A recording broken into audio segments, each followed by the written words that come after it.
Pengertian dari laporan keuangan itu sendiri yaitu daftar sistematis dan terstruktur yang disusun melalui siklus akuntansi yang membuat informasi keuangan berguna bagi sebagian besar pengguna dalam pembagian keputusan ekonomi. Dalam praktiknya, laporan keuangan oleh perusahaan tidak dibuat secara serampangan, tetapi harus dibuat dan disusun sesuai dengan aturan atau standar yang berlaku. Hal ini perlu dilakukan agar laporan keuangan mudah dibaca dan dimengerti. Mengapa? Karena laporan keuangan yang disajikan oleh perusahaan ini sangat penting bagi manajemen dan pemilik perusahaan. Di samping itu, banyak pihak yang memerlukan dan berkepentingan terhadap laporan keuangan yang dibuat perusahaan, seperti pemerintah, kreditor, investor, maupun para supplier. Secara umum, laporan keuangan bertujuan untuk memberikan informasi keuangan suatu perusahaan baik pada saat tertentu maupun pada saat periode tertentu. Laporan keuangan juga dapat disusun secara mendadak, sesuai kebutuhan perusahaan maupun secara berkala. Jelasnya adalah laporan keuangan ini mampu memberikan informasi keuangan kepada pihak dalam dan luar perusahaan yang memiliki kepentingan terhadap perusahaan tersebut. Oke, selanjutnya tujuan lain dari laporan keuangan. Yang pertama, meningkatkan kepatuhan terhadap prinsip syariah, dan yang kedua, informasi untuk evaluasi pemenuhan tanggung jawab manajemen, dan yang ketiga, informasi kepatuhan terhadap prinsip syariah, dan yang keempat, informasi mengenai tingkat keuntungan investasi, dan yang kelima, informasi pemenuhan tanggung jawab sosial. Di sini saya akan menjelaskan tentang pengguna dan kebutuhan informasi. Yang pertama, investor, informasi risiko dan imbal hasil. Yang kedua, pemberi dana core, informasi uang dapat dikembalikan. Yang ketiga, pemilik DST, informasi imbal hasil bersaing dan aman. Yang keempat, pemilik dana titipan, informasi uang dapat ditarik setiap saat. Yang kelima, pembayar dan penerima JISWAF, informasi sumber dan penyaluran dana JISWAF. Yang keenam, pengawasan syariah, informasi kepatuhan syariah.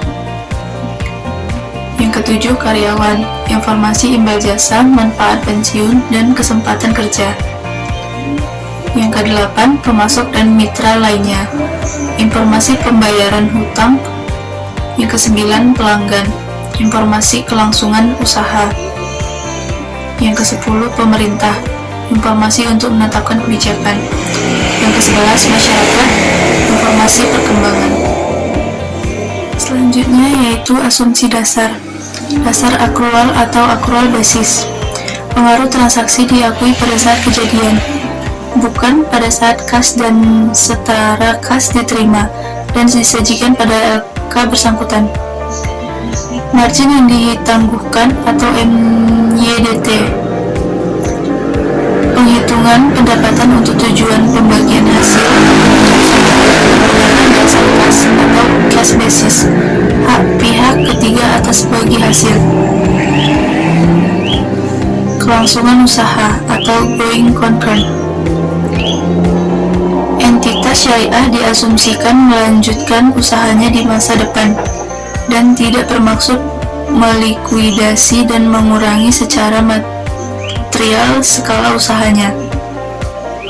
Penyusutan aktiva tetap, biaya dibayar di muka. Karakteristik kualitatif. 1.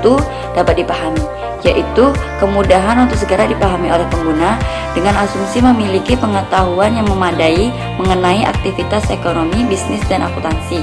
Yang kedua, relevan, yaitu dapat mempengaruhi keputusan ekonomi pengguna yang mengevaluasi peristiwa masa kini, masa lalu, dan masa yang akan datang. Yang ketiga, keandalan, yaitu bebas dari pengertian menyesatkan, kesalahan material, dan dapat diandalkan oleh pengguna. Yang keempat, dapat diperbandingkan, yaitu dapat diperbandingkan antar periode dan antar entitas syariah lainnya. Komponen-komponen laporan keuangan bank syariah. Menurut PSAK nomor 59/2002, laporan keuangan bank syariah yang lengkap terdiri atas komponen-komponen sebagai berikut. 1. Komponen laporan keuangan yang mencerminkan kegiatan komersial, yaitu kegiatan bisnis untuk menghasilkan profit. Komponen ini hampir sama dengan laporan keuangan pada umumnya yang terdiri dari 1. Laporan posisi keuangan atau neraca, 2. Laporan laba rugi, 3. Laporan arus kas, 4. Laporan perubahan ekuitas. Yang kedua, komponen laporan keuangan yang mencerminkan kegiatan. Entitas syariah juga dituntut untuk menjalankan fungsi sosial berupa mengelola dan zakat, infak, sedekah, wakaf, dan dana sosial lainnya. Kegiatan ini memunculkan laporan keuangan yang terdiri dari A. Laporan sumber dana penyaluran dan zakat, B. Laporan sumber dana penggunaan dan kebijakan. Yang ketiga, komponen laporan keuangan lainnya yang mencerminkan kegiatan dan tanggung jawab khusus entitas syariah tersebut merupakan aktivitas khas pada entitas syariah yang memunculkan laporan keuangan tambahan, diantaranya A. Bank syariah, B. Asuransi. Jadi saya akan menjelaskan tentang materi terakhir, yaitu adalah laporan keuangan entitas syariah yang terdiri dari 3 macam. Yang pertama adalah laporan keuangan bank syariah. Laporan keuangan bank syariah terdiri dari laporan posisi keuangan, laporan laba rugi kompresif, lalu ada laporan arus kas, dan laporan perubahan ekuitas. Lalu ada laporan rekonsiliasi pendapatan dan bagi hasil, lalu ada laporan sumber dan penggunaan dana zakat, lalu ada laporan sumber dan penggunaan dana kebajikan, lalu catatan atas laporan keuangan. Yang kedua adalah laporan keuangan amil, yaitu terdiri dari laporan posisi keuangan, laporan perubahan dana, laporan perubahan aset kelolaan, lalu laporan arus kas, yang terakhir catatan atas laporan keuangan.